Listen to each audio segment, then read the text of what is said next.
Hi everyone, I'm Jeremy Reeves, head blender of Cornell and Diehl Pipe Tobacco Company, and this is another episode of Cornell and Diehl's Tobacco Selections. This is a series of videos where we showcase individual blending components and talk a little bit about how they are used in the broader line of C&D and P's and Two Friends and Castello and all the other brands that we manufacture for. But this episode is a little different. Today we're going to be focusing on a grade of Virginia that only gets used in a couple of things, and it's a grade that is very, very special and is very limited, which is why it's only used in a couple of things. And that grade is the grade that we use to make Carolina Red Flake. Many of you have actually had a chance to try this. Probably many more of you have heard about it and may not have gotten a chance to try it.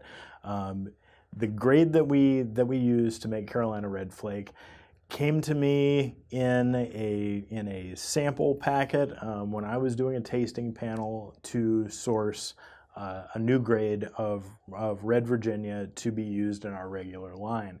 And so this just came as one of the samples of being, tobaccos that were in the taste range, in the color range, and in the nicotine and sugar range that I was looking for the Red Virginia that would be used in most of our products. And when I smelled this, I was very excited. And when I tasted it, I was really blown away by the character and the complexity of the leaf, so much so that I thought, rather than using this in most of our blends, that I thought it might actually do better on its own. It has some really unique characteristics flavor-wise and aroma-wise that made me think, this might not be the one for the regular line, but this is definitely something I want to do something with where it can really breathe and speak on its own. So this grade has sort of a variation of color and stock positions that are included in it. Mostly it is leaf or upper stalk, but I believe that there are some mid stalk leaves that are also a part of this grade. And the color spectrum it tends darker, but there are here and there some lighter orange leaves. And even things that might have been in the lemon grade before it was all packed together. But most of it is in the dark mahogany and red and deep orange color range. And the flavor and complexity of this leaf is quite unique. Some interesting sort of rye and caraway notes and things. So without further ado, let's go ahead and smoke some.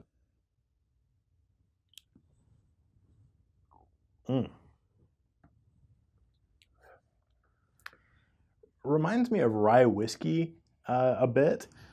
Also reminds me of like I say, caraway. There is a tangy element to the flavor, but it is more background. There is sweetness there, but really what's striking about this leaf is that the sweetness lingers in the background initially, and it builds in intensity as you move through the smoke. But really up front, you get a lot more savory notes, a lot more really interesting kind of grain sort of character.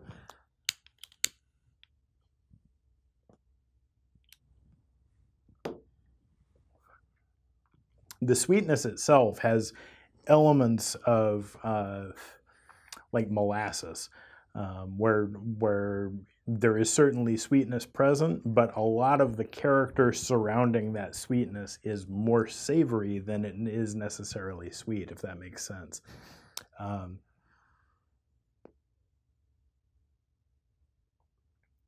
Gentle puffing, though, really gives you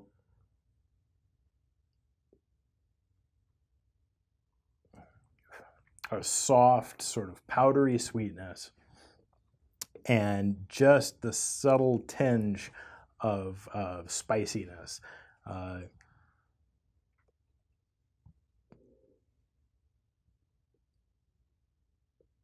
some citrus in there. There's a lot going on, and as I say, that's why I thought when I smoked it that this might not actually be the best candidate for our regular red Virginia. Not that our regular red Virginia isn't delicious, but it's really more focused on a single grade, a single leaf, a single stalk position, and it's much more focused on that dark red leaf, and so there's not a whole lot of variation here.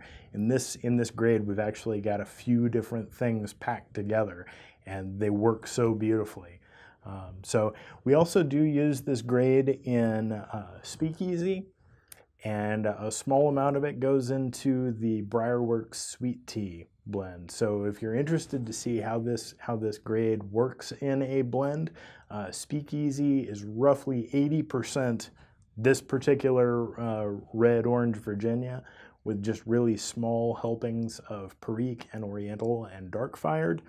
And in Sweet Tea, it makes up roughly 1/3 of the blend, alongside some Black Cavendish and some Oriental. And then it's topped with a little bit of a sweet tea extract. So that is really the rundown on this grade. Now, one last thing before we go. First off, the terminology grade, I want to clarify on that a bit, that people hear the word grade and they think that it is a qualitative grade in the sense that it's either pass or fail, but more it is a qualitative assessment in the sense that it is a graded language of describing a particular lot or selection of tobacco. And so when we say grade, we're really just talking about this particular selection of tobacco versus this particular selection of tobacco. For example, if you were to ascribe a grade similar to this to me, that grade would have to have language in it that involved a person who was wearing a hat but was bald, a person who had a beard, a person who was male, a person who was wearing a green and burnt orange plaid shirt. And maybe somebody else's grade would be like, oh, they have long hair, or they're wearing a lavender shirt, or, perhaps their leg is broken, or some other detail about them. So that's really how the tobacco grading system works. That's not to say that there aren't grades that are more desirable or less desirable, but it really depends more on the context that the manufacturer is looking for. And really it's just an assessment and a description of the leaf that can help the manufacturer decide that's for me, or no, that's not for me. But of course, there's no replacement for just look and feel and smell and taste smoke. Now, the other thing that I wanted to point out is that this current run of Carolina Red Flake that is going to be released very soon here will actually be the last time that we get to use this particular grade to make Carolina Red Flake. I am hopeful that I'll be able to find a new grade that is as special, as nuanced, and has as much character as this particular selection of Virginia. And we won't make Carolina Red Flake again unless we've got that. But it's important to point out that up until this point, we've kind of known that this was a stock that was going to run out, and now it has.